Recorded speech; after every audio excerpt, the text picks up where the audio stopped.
9 batte in salto, ancora su Bonami, al palleggio andiamo su Modric, primo punto per quella che secondo noi è la stella della squadra veneta, un giocatore classe 2002 che viene cercato dalle big.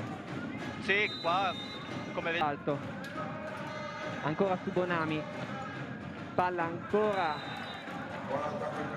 per Modric ed è secondo punto anche per lui, Galseis 4, Verona 3. Squadre che hanno iniziato al servizio in modo pulito, direi, cioè non forzando troppo, giustamente anche per prendere il ritmo e non sbagliando, che anche lì. Battuta in salto, Modric in ricezione, più in testa al palleggiatore ed è proprio Rok Modric che tira forti sulle mani del muro e trova l'8° punto.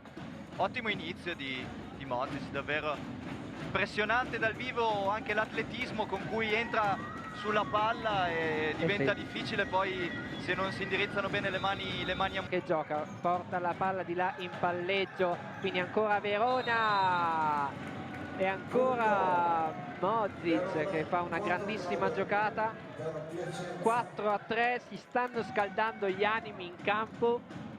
Sì, d'altronde è una partita molto importante. Grande soluzione di Modric che su una palla, Spirito come dice... Sta facendo fatica questa sera, ma attenzione a non svegliare il Canchedome.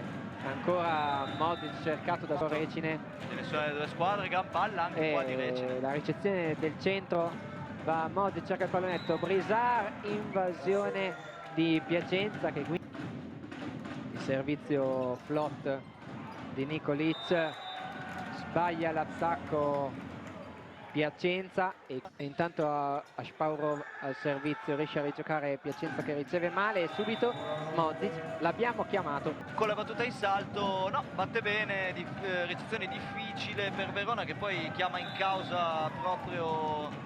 Forte sulle mani alte del muro, Bonami non si capisce con Spirito, errore però direi questa volta più del palleggiatore, forse non si capisce con Bonami che la chiama e Spirito gli dice in qualche modo Piacenza riesce a portarla di là.